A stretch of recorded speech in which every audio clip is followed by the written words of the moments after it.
प्रदेश मुख्यमंत्री सुखविंदर सिंह सुक्खू होली मेले के शुभारंभ पर सुजानपुर आए। उनके यहां आने पर सुजानपुर भाजपा भी स्वागत करेगी, लेकिन मेले में आकर झूठी घोषणाएं न करें। अगर वह ऐसा करेंगे तो उनका विरोध होगा, ये बात सुजानपुर भाजपा के वरिष्ठ नेता एवं मंडल अध्यक्ष प्रोफेसर विक्रम राणा ने सुजानपुर पार्टी कार्यालय में आयोजित पत्रकार वार्ता को संबोधित करते हुए कही। इस मौके पर मंडल अध्यक्ष जसवंत ठाकुर सहित भाजपा के वरिष्ठ कार्यकर्ता भी विशेष रूप से उपस्थित रहे। प्रोफेसर विक्रम राणा ने कहा कि मुख्यमंत्री 2023 के होली मेले के शुभारंभ पर भी यहां आए थे और सुजानपुर के लोगों को ठगने का काम उन्होंने झूठी घोषणा करके किया था। 2 वर्ष बीत गए, लेकिन उनके मुख से निकली हुई घोषणाएं आज तक धरातल पर नहीं उतरी। ना तो शहर में दोनों डिवीजन चालू हुए, ना ही सिविल हॉस्पिटल 50 से 100 बेड का हुआ, ना ही टोनी देवी में कॉलेज खोला गया और ना ही सुजानपुर के प्राइमरी स्कूल स्थित भूमि पर बस स्टैंड का निर्माण कार्य शुरू करवाया गया। इसलिए मुख्यमंत्री इस बार जब सुजानपुर में आए तो वह इन झूठी घोषणाओं को याद रखें और इन्हें पूरा करने के बाद ही कोई और घोषणा करे। भाजपा मंडल अध्यक्ष ने कहा कि वर्तमान में सुजानपुर में विकास कार्य लगे हैं। सुजानपुर में विकास कार्य हो, इस बात को ध्यान में रखते हुए पूर्व में रहे विधायक राजेंद्र राणा ने करीब 1 करोड़ 10 लाख रुपए की ब्यूटिफिकेशन ऑफ सुजानपुर सिटी संबंधित डीपीआर अगस्त 2023 में बनाकर उच्च अधिकारी को भेजी थी, जिस पर करीब 80 लाख रुपए की मंजूरी फरवरी 2024 को मिली थी और उस पैसे से ही अब ये कार्य सुजानपुर में शुरू हुए हैं। उन्होंने कहा कि फरवरी 2024 में कैप्टन रंजीत विधायक नहीं बने थे, इसलिए कैप्टन रंजीत इस बात की सुर्खियां न बटोरे कि यह कार्य उन्होंने शुरू करवाए हैं। उन्होंने दावा करते हुए कहा कि हम दस्तावेज प्रस्तुत करके सुजानपुर की ब्यूटिफिकेशन को लेकर राजेंद्र राणा के क्या प्रयास थे, इसकी पूरी जानकारी दे रहे हैं।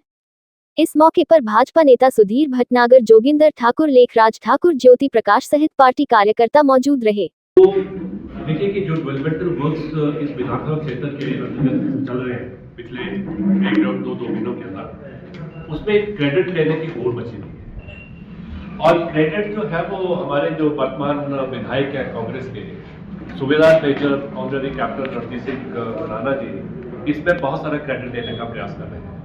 देखिए, हम इसके विरोधी नहीं है, डेवलपमेंट वर्क जो है वो चलने चाहिए, ये कंटिन्यूस प्रोसेस है, लेकिन जहां क्रेडिट मिलना चाहिए वहीं लेना चाहिए। अब इसमें देखिए कि सुजानपुर का जो हमारा चौगान के साथ जो फिक्सिंग ऑफ टाइल्स का काम चला हुआ है, इसके लिए जो डीपीआर थी वो मेरा ख्याल 18/10/2023 में जब राजेंद्र राणा विधायक थे, उन्होंने ये डीपीआर जो थी वो बनाई थी, म्युनिसिपल जो कमेटी है उसके अंतर्गत। और ये जो पैसा मांगा गया था लगभग 1 करोड़ 10 लाख के करीब मांगा गया था, लेकिन 1 करोड़ 10 लाख नहीं मिला। 80 लाख जो था वो टोटल अमाउंट जो सैंक्शन हुआ और वो रिसीव हुआ 20 फरवरी 2024 को। और 20 फरवरी 2024 में सूबेदार major honorary captain Ranjit Singh Rana MLA नहीं थे। तो इसलिए ये लोगों से झूठ बोलना बंद करें। ये इनके प्रयासों द्वारा ये काम जो है वो चल रहा है। ये काम जो था, ये विजन जो था सौंदर्यकरण का, ये उस टाइम के जो विधायक थे हमारे कांग्रेस के श्रीमान राजेंद्र सिंह राणा, उनके द्वारा ये शुरू किया गया था। और इसी तरह से दूसरे जो डेवलपमेंटल काम जो और भी चले हैं, जो हमने उस दिन भी बात करी थी, पहले वाली जो प्रेस वार्ता थी उसमें भी हमने कहा था कि संधोल रोड जो है, सुजानपुर टू संधोल रोड, इसकी भी जो डीपीआर है वो पहले की है, इनका कोई लेना देना नहीं है। अगर आपको टेक्निकल टर्म में समझाने का प्रयास करता हूं कि इनकी जो पहली अभी मीटिंग हुई है, जो एमएलए प्रायोरिटीज में जो पैसा या प्लानिंग के अंदर पैसा जो आना है वो जनवरी महीने में हुई है 2025 में। तो अब ये जो है या लगभग 1.5-2 साल के बाद इसके जो पैसा जो सैंक्शन होगा। सुजानपुर से बिंदिया ठाकुर की report.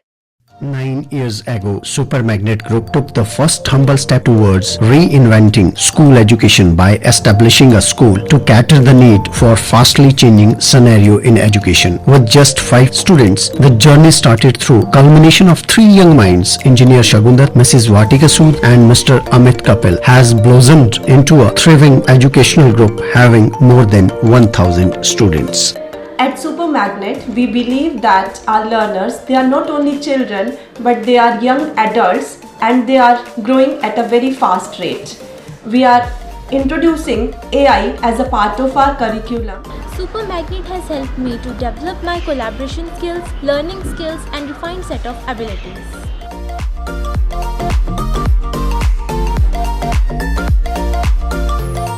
I have the opportunity to be the captain of our school team. At Super Magnet, special focus is given on the sports by our coach. We are creating the environment that will help and encourage our students who think out of the box. We are developing the learning techniques that will help our students to be the change makers and the leaders in the society. It's not just a school but a family to all of us.